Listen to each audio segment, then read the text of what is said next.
So today we're talking about the best gaming laptops of 2022 so far. These are the laptops I've personally reviewed, which means if you don't see a laptop on here that you think should have made the list, either I haven't reviewed it yet, can't get my hands on it, or I felt it wasn't a great choice. So don't get upset at me, okay?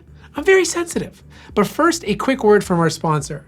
Now, this portion of the video is sponsored by Best Buy. Right now, you can pick up the Surface Pro 8. It's on sale anywhere from $200 to $300 off, depending on the SKU you go for. But this laptop is a great example of a product that's light and easy to carry with, but also fantastic for students or business professionals. You get this hybrid experience, which offers a detachable tablet, and you connect it with a pen that sits in the middle here that's magnetically attached. You'll never lose it because there's a place for it, a lot better than the previous Surface days where you had to have it connected on the side. The keyboard feels comfortable to type on. It's a 3x2 display, so it's better for productivity since you get a lot more vertical space. It's 120 Hertz, so it has a high refresh rate. It has very good color gamut, color accuracy, and screen brightness, and the battery life is good too. Take advantage of the sale now because $200 to $300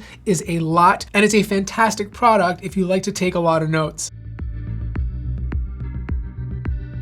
I don't have a budget gaming laptop pick as of yet. I haven't reviewed too many of them, but I do have a more affordable option, which is the Acer Nitro 5. This is a gaming laptop that looks cheap, uninspiring, and completely dated. A product that looks like it was designed 10 years ago, but still exists today. However, they did move the HDMI port, Thunderbolt port, and power connector to the back of the laptop, which is a great way to keep cables away. But underneath the plastic panels and aggressive looks is some of the most balanced performance I've experienced in a Nitro product in years. The i5 1200H paired with a RTX 3060 is the perfect combination for the type of cooling and chassis that Acer is using. Every game I tested was smooth and solid with no drop frames. Heat management was incredible with no thermal throttling or high temperatures, and fan noise is more consistent than ever before. Of course, there's a turbo mode that will send the fans blasting, but default mode keeps them nice and quiet. There's 3 storage slots and RAM is upgradable. But there are drawbacks, which is the battery life at under 4 hours and a not so great display. If you're just gaming, the display is fine, but if you plan on doing anything that involves a wider color gamut, then this laptop is not for you. The Acer Nitro 5 starts at $1049 and it comes with an RTX 3050, but I suggest moving up to the $1299 model to get an RTX 3060. The 14-inch gaming laptop space has been ramping up like crazy over the past few years, but the best options come down to 2 products: the Razer Blade 14 or the Asus Zephyrus G14. The Blade 14 has better build quality and is a better gaming laptop, but the problem is it's very expensive, and I don't feel the extra price you pay for it is worth it over its competitors. The G14 may not look as nice, but it still looks good. I found it to have the nicest keyboard out of the 14-inch competition, a fantastic glass touchpad, a webcam, finally, great speakers, and a 16:10 display, which is a plus for productivity.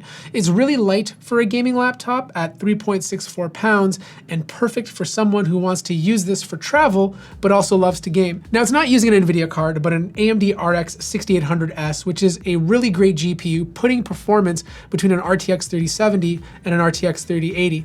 Every game ran extremely well, smooth with no drop frames. The GPU is powerful enough to play most titles comfortably at QHD. The display is fairly bright, color accurate, and can also be used confidently for any sort of design work. The only downfall is the CPU temperatures. They could get a bit hot if you're pushing both the CPU and GPU to its max, but if you're just gaming or just working, the temps are fine.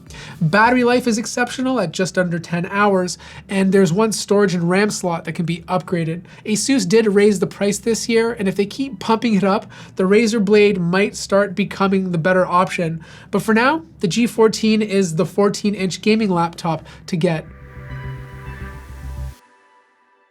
The Zephyrus G15 may not be the fastest 15-inch gaming laptop with a TGP of only 100 watts, but the reason why it's the best all-arounder is because of everything else. It takes a lightweight, sleek design and pairs it with a crispy keyboard, 6 speakers for great audio, and amazing battery life. While other laptops are moving to a 16:10 display, the G15 sticks to 16:9, which is preferred for gaming and watching content. You can buy it with a QHD 165Hz display that has excellent color accuracy and gamut, so games look good on it too. But even using it as a non-gaming laptop has all the right features, like over 7 hours of battery life, a big clicky glass touchpad, and it only weighs just over 4 pounds, making it a very good travel option. All the latest titles can run just fine on it at QHD, but there are other 15-inch laptops that do provide better performance if you don't mind moving up to a heavier and bigger body. But I think for someone who wants the best of everything, the G15 is the way to go.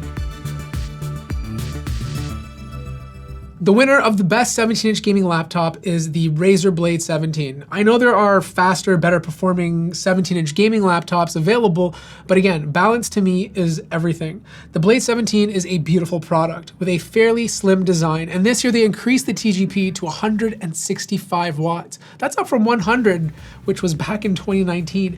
The 280 watt power brick is smaller than most other bricks, making it a bit easier to carry, and the included 8 speakers have the best sound quality I've heard on a PC laptop.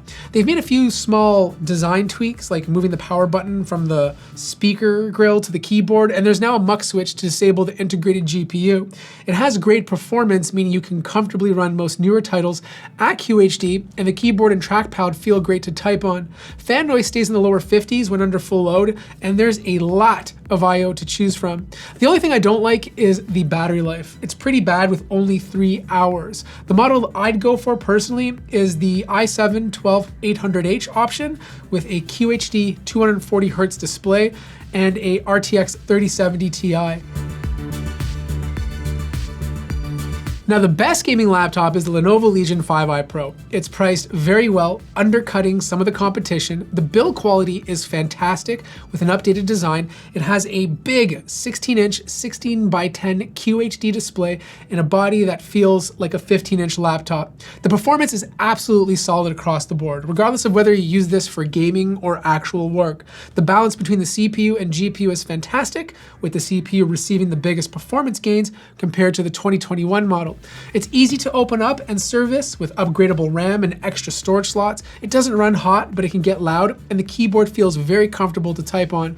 The majority of ports are on the back, keeping the sides mostly clean from cables, and it does have a muck switch, but you gotta wait for the reboot first. Look, it's not perfect either. The battery life is quite poor, and the 300 watt charging brick is absolutely massive to carry. I'd imagine the AMD version of this would offer better battery life, but that's something I'd still have to wait and test. Also, if you want a more premium version of this laptop, then you should look at the Lenovo Legion 7, which I also still need to review. I think for the price, it offers really great performance and a good set of features without getting insanely big and chunky. The spec I'd personally go for is the 16-inch QHD Plus display with 165Hz i7-12700H and an RTX 3060, or preferably an RTX 3070. So that wraps up for the best gaming laptops of 2022 so far. I still have a ton more to test. I need to get some more budget options into the studio to give you guys a better guide. Links to all these guys will be in the description down below, so if you're interested in checking them out. I hope you guys enjoyed the video, because if you did, feel free to hit the like button. If you're new to the channel, subscribe, and I'll see you guys in the next one.